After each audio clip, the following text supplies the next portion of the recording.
Australia's largest lizard, and we're going to do a feed, so you'll see him in action. So this is Rory from Train Your Dragons.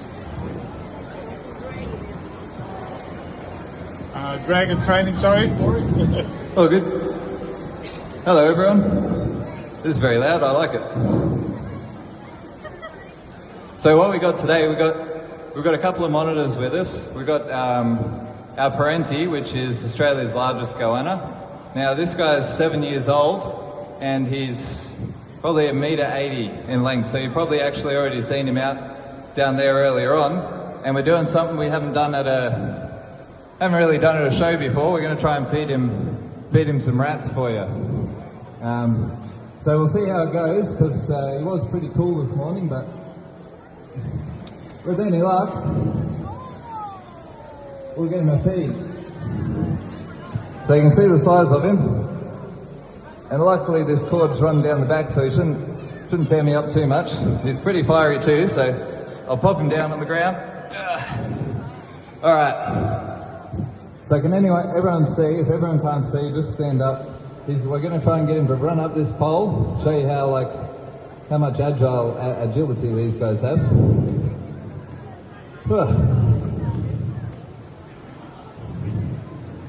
So what we do with this guy, we try to feed him whole prey items because it's just a bit better for him. Now when the monitors can have really intense food response, so that's like if you're keeping monitors, that's where you're going to come into the most trouble, is the food response. So they just launch after food once it's onto them, normally. But again, it is a show where it's his first feed.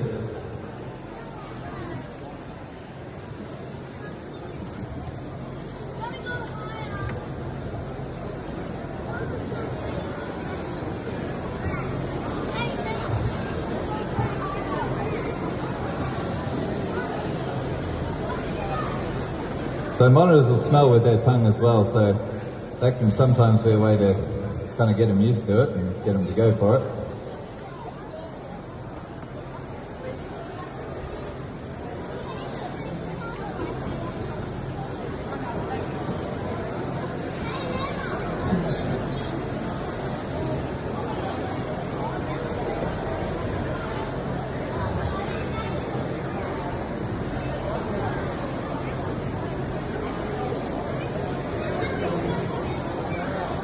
He's a lot slower today,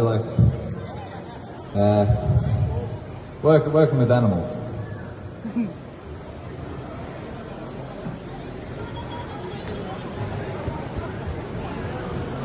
So normally if you've got a monitor and you've got it pretty well heated up, it's going to charge at you and be pretty, a bit more intense than kind of this guy is. But not to worry, we have a lace monitor if this guy doesn't want to eat it.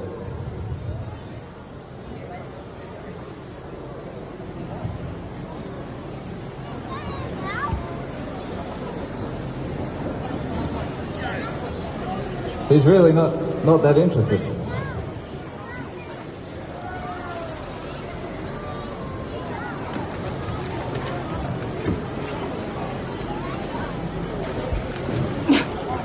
Well, that didn't work very well.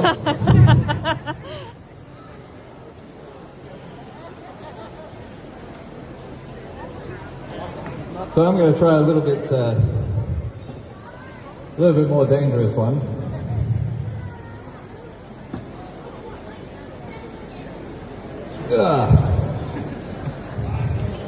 So let's see how Lacey goes.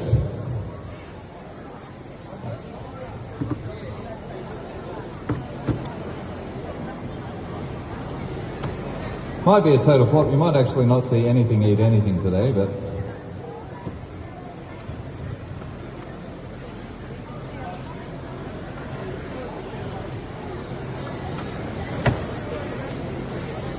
so this is our female Lacey. So I'm going to put her over here. So she's 9 years old now. You'll see on the back she's got a big scar on the back. So if you ever keep large monitors, We rescue monitors from time to time. We've got one that we've got a video coming up on our YouTube soon. So what happens is if you just have one light bulb with a large monitor, you can get what's called a thermal burn on the back. So it's because what happens is they stay under the light for a bit too long if the light doesn't cover the whole of the body. And so what you want to do is you want to have a long basking area so that the heat evenly disperses across the whole animal. So this is a pretty big feed for her, and out in the public she may not want to eat as well.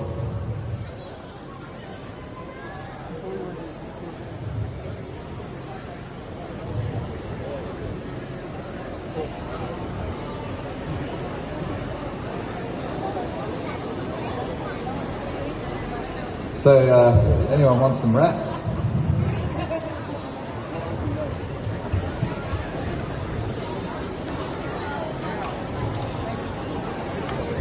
Now, when we are training our monitors, and when they are feeding and they're having a food response, we do like to do what's called a concentration break as well, just to make them think about things.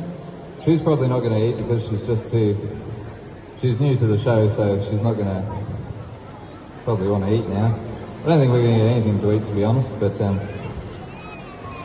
what we do is we do a concentration break with these guys. So if they're coming for food, they'll have a big strong food response. They'll run at you, come at you, try to kind of eat you thinking it's food, but you've got to get them to think about it. See, if these guys smell us, they'll know that it's us and they'll think about it, and you give them the opportunity, then you're not going to cop a food response fight. Whereas if you are to just kind of go in there really quickly and they have them charge at you, then if they don't have the time to think, they're going to take you on and kind of give you a nasty bite. Now, these guys have venom as well, so it can be a pretty bad bite. I don't think any of our monitors are actually hungry today. It's just not working.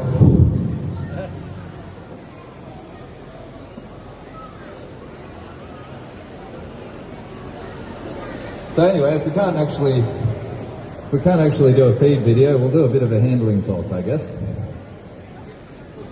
So monitors are incredibly intelligent. Lace monitors, I would say, are probably more intelligent than, like slightly more intelligent than Parentes, or just more eager, I guess. They're incredibly inquisitive, but they're a lot more aggressive. So these guys, they'll kind of charge at you and chase you out of the enclosure even as hatchies. So if they're doing that, what you've got to do is you kind of just stick your hand into the enclosure, basically, and let them come and lick at you slowly, move your hand underneath them slowly, and get them used to you.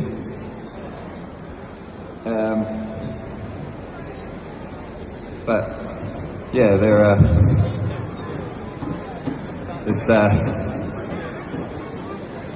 can you guys grab them off the back?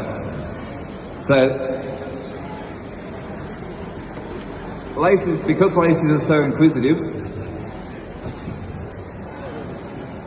they are going to pick up on it quicker. So if you've got a Spencer monitor or a Sam monitor or a Ridgetail monitor, there's something that you can just kind of pick out of the enclosure.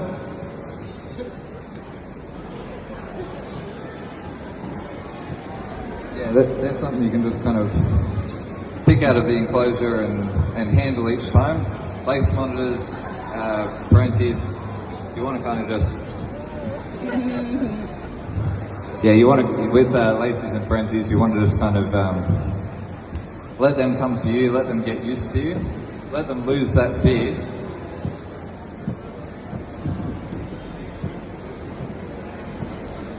And let them kind of do what they want to do, like move around. Are you right with him? So, a different type of monitor, because we're going to have fun with a few monitors.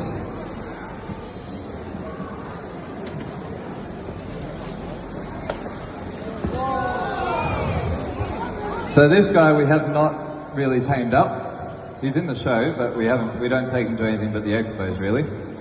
So this guy is what you call a Mertens water monitor.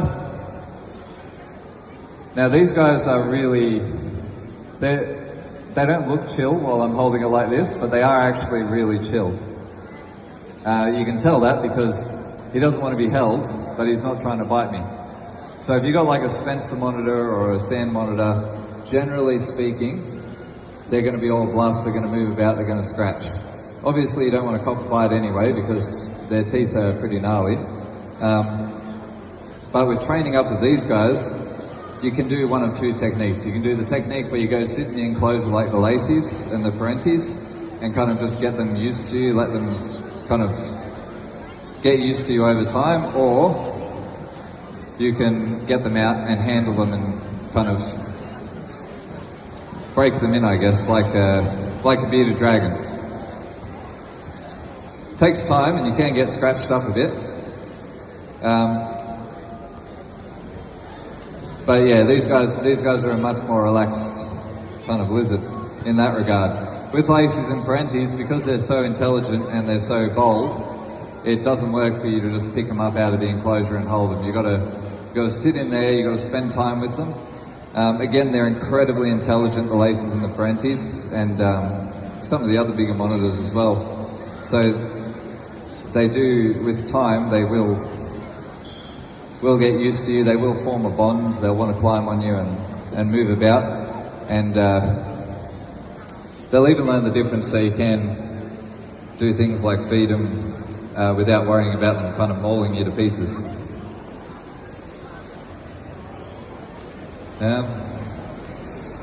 I'm not going to bother trying to feed this guy because I don't think he's going to go for the food either.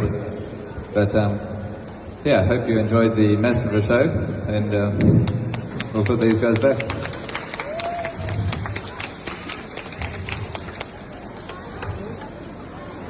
Can you go back in? Another thing, not that you want to ever get bitten, but if you do ever get bitten by monitors, because we're at a reptile society, so I'm going to assume that everyone wants to keep reptiles and everyone wants to keep, and not everyone probably wants to keep monitors, but if you do want to keep monitors, obviously the trick is you want to get them tame, you want to get them social. It's probably explained a bit better on our YouTube how to go about that. But if you do happen to get bitten, if you first aid things with monitors, first and foremost, you want to make sure that the monitors don't pull. Monitors have razor sharp teeth, but they're not overly large. Some of the monitor species are a lot shorter teeth than others, like Lacies and Parentes have much bigger teeth than, say, the Mertens. Once I did get tagged by the Mertens when it jumped out of the pond, mistook me for food, grabbed my finger and then slid off. But the scratch was less than the scratch from the claws, so their teeth aren't as bad as, say, a Lacy or a Parente. So you get bit by a Lacy, what they're going to do, they're going to munch on, they're going to bite, they're going to munch on, they're going to use that, so they've got venom in the gums. When they munch down, it's kind of like an anticoagulant venom that oozes out like a sponge. And it can be quite painful, but if you pull away, you're going to have torn tendons. If you let it, well, I've had to pry it off with a credit card once to get it off, but you've got to immobilize the head or not pull away at all, and then wash it out with hydrogen peroxide. Best way to go, and then hopefully no stitches and no other serious injuries. But apart from that, we'll call it that, guys.